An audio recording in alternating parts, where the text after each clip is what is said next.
بسم الله الرحمن الرحيم. قاعدة حق القرآن مفصل. فقاعدة حق القرآن مفصل کی 58 نمبر صفحه راوړوي. تختی نمبر 6 الفاظ قرآن. پشپغم نمبر سبق کی یو کرخه ویل شوی دا. دویمه کرخه بندن شروع کی چې د دویمه کرخه په شروع کی لفظ د انا راغلی دی. لفظ پکې د سره راغلی دی انا. طالب ما ته وګوره، تاسو به ځان سره یو قاعده یاد کړئ چې کوم یو حرف په قرآن شریف کې په روانه نه ویل کېږي، دغه حرف په قاعده کې په جوړ سره هم نه ویل کېږي، او چې کوم یو حرف په قرآن شریف کې په روانه ویل کېږي، دغه حرف په قاعده کې په جوړ سره هم ویل کېږي. پشپغم نمبر سبق کې لفظ د انا راغلی دی، حمزه، نون او په اخر کې ورپسې الف راغلی دی. په انا کې 3 حروف راغلي. انا کې څو حروف راغلي دي؟ 3. په شروع کې حمزه راغلی ده، په هغې د پاسه زبر راغلی دی. بیا ورپسې نون راغلی، په هغې د پاسه زبر راغلی، او په اخر کې ورپسې بیا الف راغلی دی. په دې انا کې د الف په روانه کې نه ویل کېږي.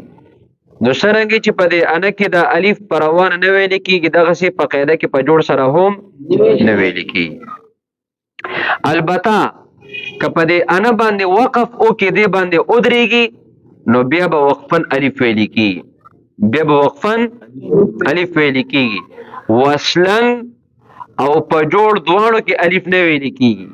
که د دې انا جوړ کې نو الف پکې نه ویل کېږي. که دا وصلن وی په روانه باندې اومم الف نه ویل کېږي، خو که په دې باندې وقف کې په دې باندې ودرېږي، نو بیا به د الف ویل کېږي، او په دې کې به وقف بالسکون کېږي. په دې کې به څه کېږي؟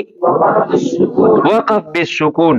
په دې باندې چې ته وقف بالسکون وکړي، نو په دې کې دې قاعدې طرف ته اشاره ده چې وقف به د رسم الخط تابع وي. وقف به د رسم الخط شوي تابع وي. قرآن شریف الفاظ چې څنګه مرسوم وي، په کومه طریقه باندې لیکل شوي وي، په هغه طریقه به وقف هم کېږي. په هغه طریقه باندې به وقف هم کېږي. همزه زبر ا، نون زبر نه،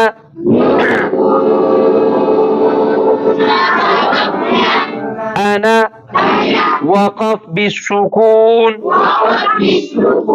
انا.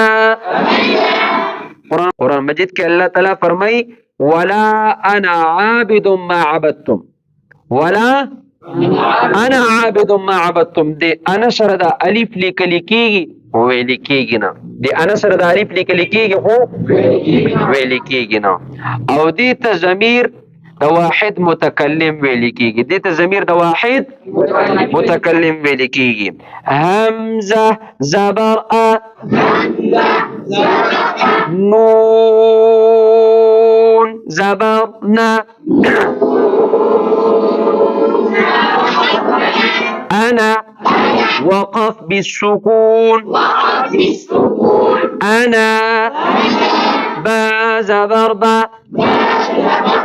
خازر خي شتي جول شو، لام زبر لا، شتي جول شو، اجي وقف بالاسكان، بخيل با زبر با، را زبر را، شتي جول شو، را زبر را، شتي جول شو، تادو زيرتين، شتي جول شو، بررة، اجي وقف بالابدال، بررة. علي بتا شويلي چې کله پارا باندې زبر راشي، دارا به ډکه ویل کېږي. دارا به دکه ویل کیږي. په ضرورتین کې دوه راګان راغلي دي او په دواړو راګانو باندې زبر راغلي دي. په دواړو راګانو باندې څه راغلي دي؟ زبر راغلي دي. نو دا دواړه به ډکې ویل کیږي. دا دواړه به ډکې ویل کیږي. د ضرورتین په اخر کې تا راغلي. څه راغلي دي؟ دې ته تای مدوره ویل کیږي. غونډې ته نو چې په دې باندې وقف کو په دې کې وقف بالابدال کیږي. دې کې څه کیږي؟ وقف بالابدال. دا غونډې تا به په وقف کې په هاي ساکنه سره بدلیږي. دا غونډې تا به په وقف کې په څه باندې بدلیږي؟ برره جیم زبر جا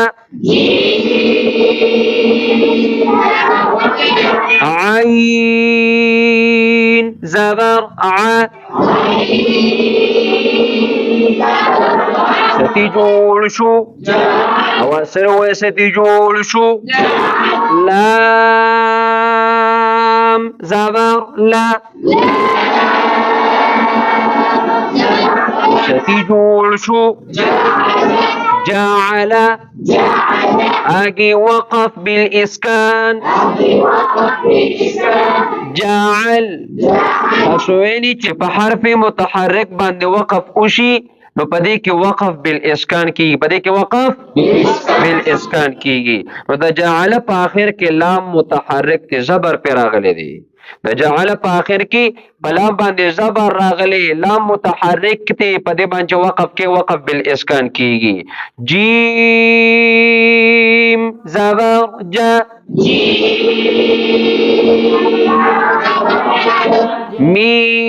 میم زبر ما جمع عين زبر ع ستي جوړ شو.